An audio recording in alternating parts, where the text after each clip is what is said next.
As we can all guess, the trauma of homelessness can lead to emotional and psychological issues in children.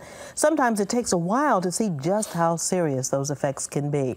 Today we're joined by two doctors who specialize in the psychological consequences of traumatic events in children and teenagers.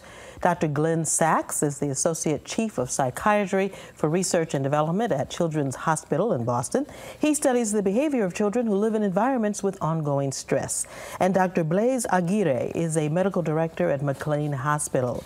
He is recognized for his extensive work in the treatment of mood and personality disorders in adolescents. Welcome to Cityline, gentlemen.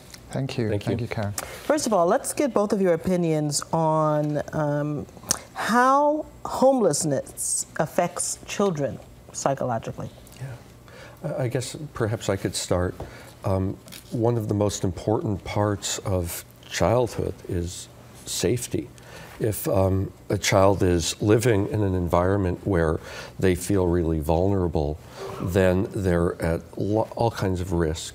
It's very hard to really develop properly and have a life in which you feel calm and good and have decent self-esteem if you feel unsafe. And there's nothing that will make someone feel as vulnerable as not having a home.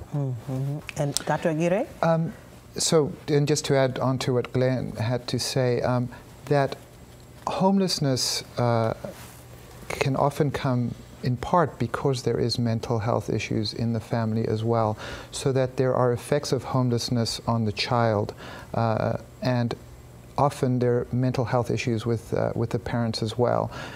So it can both cause homelessness and in and of itself can have an effect on the development of the child and the family as a whole. What are some of the warning signs that you as medical professionals look out for, and what parents should look out for to detect if this stress is impacting their children?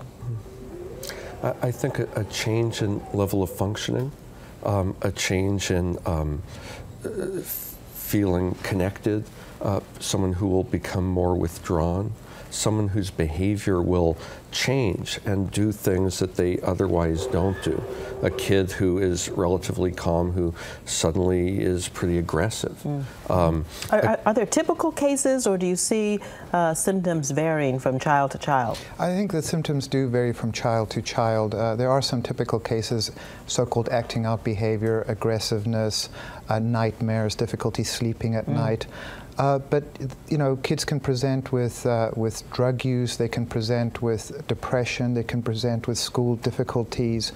And the other thing is, it's sometimes very difficult for a parent themselves who's suffering from mental illness to assess their child, because if they themselves are depressed, they might not notice their own child's fall into depression, and then you rely absolutely, and then they're relying much more on the people who are around them to really pay attention to how that child has changed their behavior. Now, Dr. Aguirre, you study the behavior of adolescents. What are some of the differences between young children and older children who have been through this traumatic experience of homelessness?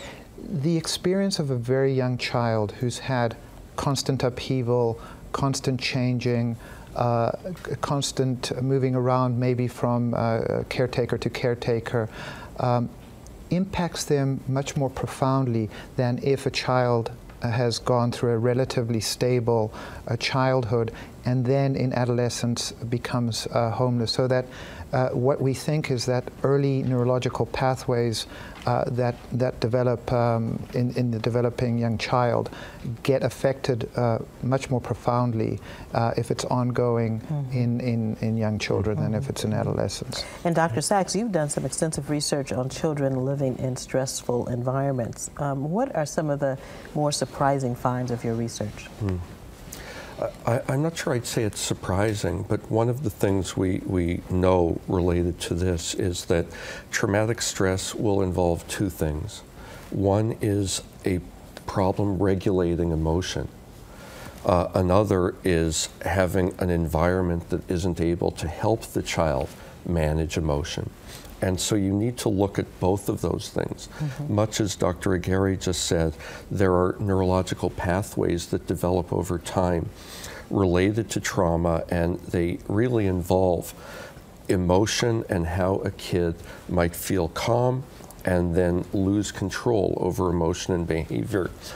A child then needs an environment that is going to help them regulate and be calm.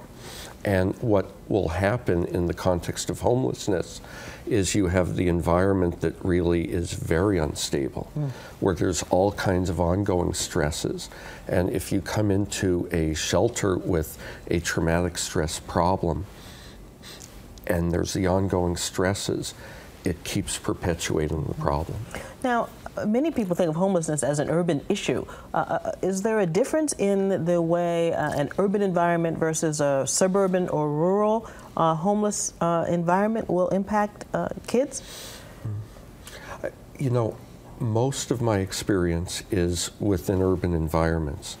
On the other hand, some of our traumatic stress programs have been used in rural environments in different states. And one of the surprising things that keeps coming up to me is it still boils down to the same problem.